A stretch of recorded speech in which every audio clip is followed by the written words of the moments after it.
Welcome back to the channel, everybody, and I've got some more exciting news. If, like me, you support the Reform UK Party, and that is it has won another by-election, and this by-election for a council seat is a very important by-election. Now, it just so happens to be my neighbouring council. So I'm a councillor, an independent councillor in Wigan, and this is in St Helens, Blackrod, just a couple of miles away. So I'm really excited about what this could mean for our town in Wigan. So for anybody that doesn't know much about St Helens, bar obviously the rugby, and it's world famous for glass, Blackrod is a ward within St Helens. St Helens is a very northern industrial town. It's Labour through and through. It hates the Conservative Party and always votes Labour. So the idea that the Reform Party, 5 months after a general election in which Labour won and should be on a honeymoon period, have won this seat is a thing to come. It shows just how big the Reform Party are getting. So Vic Floyd won the Blackrod seat in St Helens Council from Labour. He got 546 votes to Labour's 460 votes. So again, for anybody who doesn't know, these by-elections are very low turnout. In a local election, you're looking between 25 and 32%, depending on the area, depending on who's standing. In this election, there was a 16.3% turnout. And the news, as always, tries to insinuate that that low turnout is what led to the Reform UK vote. But take this from an opposition councillor, it's quite the opposite. If that had been a local election, Reform would have won by more. How it works is, at a by-election, you're looking at not a lot of publicity. So you're going to get a low turnout, and it's going to be pretty much postal voters. Now, what's important about postal voters in towns like Wigan and St Helens and other northern towns is the Labour Party give the applications to people that they know will vote for Labour. When you get a bigger election, you get more people turning out on the day, which you tend to find are more opposition type voters. So you tend to find Labour do very well on the postal votes, but then lose big on the day, very much like the Democrats on a bigger scale in the United States of America. So the fact that the Reform candidate, and I don't know anything about Vic Floyd, but there's a good chance, very good chance, that this is the first election that they've ever stood in. The former Labour councillor sadly passed away, which usually works better for the party as well, because obviously people are sad about that. The councillor that passed away would have probably been a councillor for a long time. So the fact that they've won this on a by-election just shows the lack of knowledge by MSN who've done this story. Now, the other important thing is, now we see that Reform have won a seat, other wards around there are going to start believing the Reform Party can win. Now, we've got a leap year this May around this area, so we've got another 18 months till the local elections. But this shows that if the Reform Party can get candidates standing in all these areas, they're going to win a lot of council seats. But there comes a warning.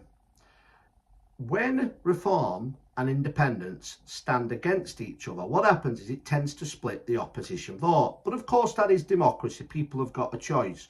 But what I think needs to happen in these areas is the few independents that you do have, which have already got seats, should work together with Reform on all the other tender seats that the Reform Party can stand in and win. For me, the goal is simple in the councils up and down the country. We must get rid of the establishment, and that goes for the Conservatives as well. Now, I will say that Labour-run councils are far worse than Conservative-run councils, but the Conservatives are still the problem as well. And in other news, talking about the Conservatives and the Reform Party have started making local deals in places. So especially up here in the north, you find a lot of Conservative councillors are very good councillors. They're not the stereotype multimillionaire from London. They're just ordinary people who've lived and been brought up and want to represent the town they're in. And because there's not many of them in this council, they're not whipped from London like they would be in Conservative-run councils. So I do understand the logic in it. If it gets rid of Labour, I guess that's the bigger goal. And what do you think about this? If the Conservatives and Reform work together at a local level, that tells you that Kemi Badenoch and Nigel Farage aren't stopping them doing this. They're allowing it to happen. Now, I have said for a long time, I'm open to the idea of some type of merger if it was the Conservative Party run by the likes of Jason Rees-Mogg and the Brexiteers. But the problem is most of them Brexiteers are now gone, and what we're left with instead is Liberal Democrat Conservatives. 2/3 of the MPs are probably Remainers, which are left in the 120 MPs the Conservatives have. So for me, it seems pretty impossible for a merger, but I'm always open to the idea of getting rid of Keir Starmer. But first and foremost, like you watching this, I'm anti-establishment. I want something different. That's why I'm an independent councillor. The Reform Party, I think, are brilliant, and I think that they're only going to go to new heights. So let's keep an eye on this. But good news, this was seen as an election. This little by-election in Blackrod was seen as such a major thing to show whether the Reform Party can win up here in the north. And just for a last thing, a bit of comparison, UKIP back in 2015, when I used to be a member and I stood for council, was only able to get 25% of the vote across the board, which meant they didn't win any council seats, and there was many by-elections. So the Reform Party winning this seat shows that they have surpassed that level. And I think one of the main reasons for that is back in 2014 and 15, when I was a member, the UKIP party, and it wasn't true, they was called racist everywhere on the media, and people bought into it and people believed it, which made it very hard to be in a party when you're walking down your community and people think you're a racist. But that isn't sticking anymore with the Reform UK party and Nigel Farage.